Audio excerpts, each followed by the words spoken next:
Assalamualaikum warahmatullahi wabarakatuh. Perkenalkan, saya Farhan, pendamping sosial PKH Kecamatan Palasa, Kabupaten Parigimotong, Provinsi Sulawesi Tengah.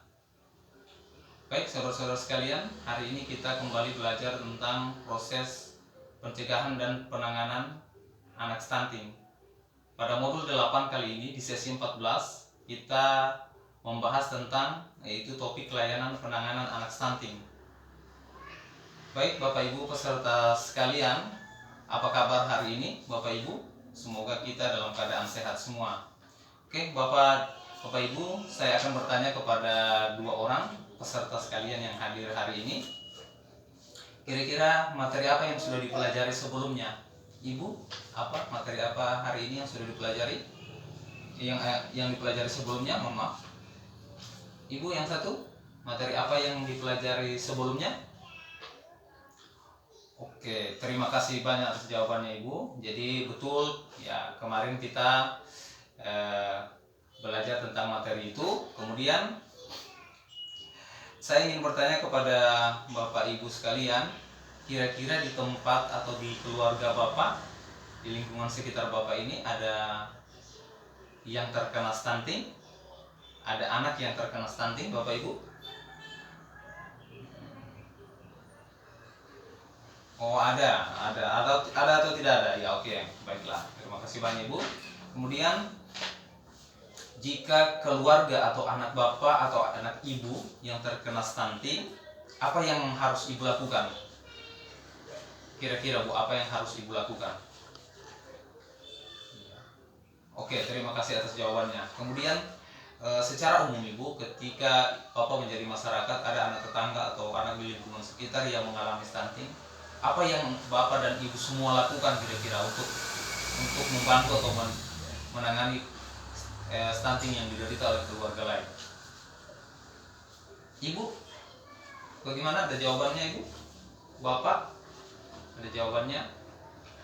Ya, oke, terima kasih banyak Bapak Ibu sekalian.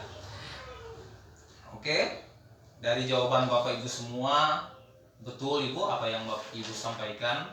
Keluarga itu dapat, jika ada anak yang mengalami stunting di lingkungan keluarga atau di dalam keluarga Ibu sendiri, keluarga dapat mengoptimalkan bantuan sosial untuk pemenuhan gizi. Itu yang perlu kita lakukan lebih awal.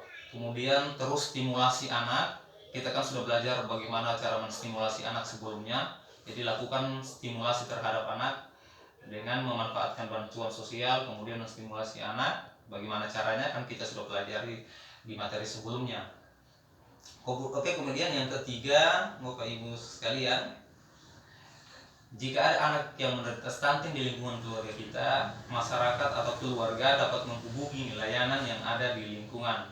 Nah, hari ini kita akan belajar tentang mengakses layanan tersebut Ibu. Oke. Kira-kira Ibu ada gambaran layanan atau lembaga apa saja yang bisa diakses oleh Bapak Ibu ketika ada anak stunting di daerah sini? Ada yang bisa bantu menjawab saya, Bu? Iya, Ibu satu ada jawaban lagi? Selain posyandu, puskesmas, apa yang bisa kita akses? Kira-kira ada? Ya, oke. Selain yang disampaikan oleh Bapak Ibu yang tadi yaitu puskesmas dan posyandu, kira-kira ada lembaga lain yang belum disebutkan di sini yang kira-kira ada di lingkungan kita? Ya, oke. Terima kasih banyak Bapak Ibu. Ya. Ketika ada peserta atau anak yang terkena stunting di lingkungan kita, Bapak dan Ibu diharapkan untuk menghubungi lembaga-lembaga sebagai berikut. Yaitu betul tadi yang disebutkan oleh Bapak, yaitu Pusat Kesehatan Masyarakat atau Puskesmas yang ada di kecamatan Ibu. Kemudian ada posyandu, setiap kali ada posyandu yang datang di dusun atau di desa ini, tolong disampaikan, diadukan ke bidan atau perawat yang datang. Kemudian Pusat Kesejahteraan Sosial SLRT, mungkin di daerah kita barangkali ini belum terlalu populer Ibu, mungkin hanya ada di kabupaten.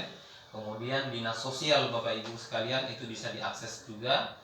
Ketika kita tidak mampu mengakses layanan puskesmas atau posyandu, kita bisa mengadukan masalah stunting ini ke Dinas Sosial.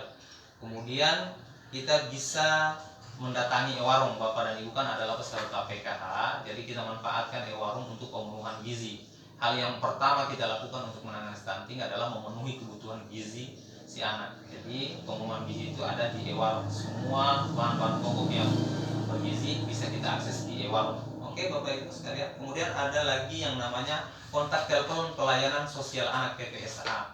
Nah, itu juga ada di tingkat kabupaten atau di tingkat kecamatan yang bisa kita akses. Tapi di sini kayaknya sih Bu, kita belum populer, kita belum terdengar begitu akrab ya Bu soal ini. Ya, oke.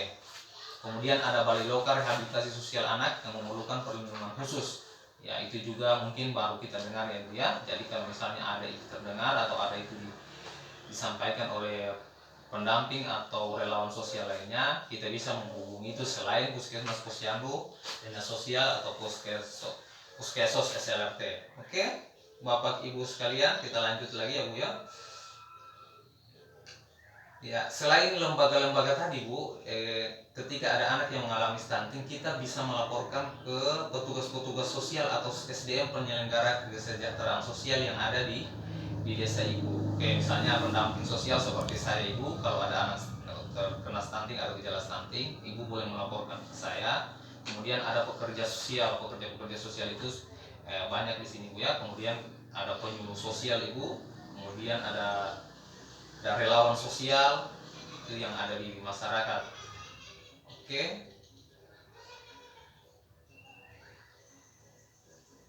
Petugas-petugas tadi Bu, itu mereka mempunyai akses untuk menghubungkan ibu atau keluarga yang anaknya terkena stunting. Mereka akan membantu menghubungkan ibu dengan layanan yang ada seperti puskesmas, posyandu atau dinas sosial dan lain sebagainya.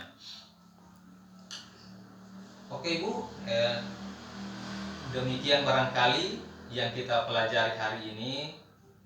Semoga ini bermanfaat Ibu.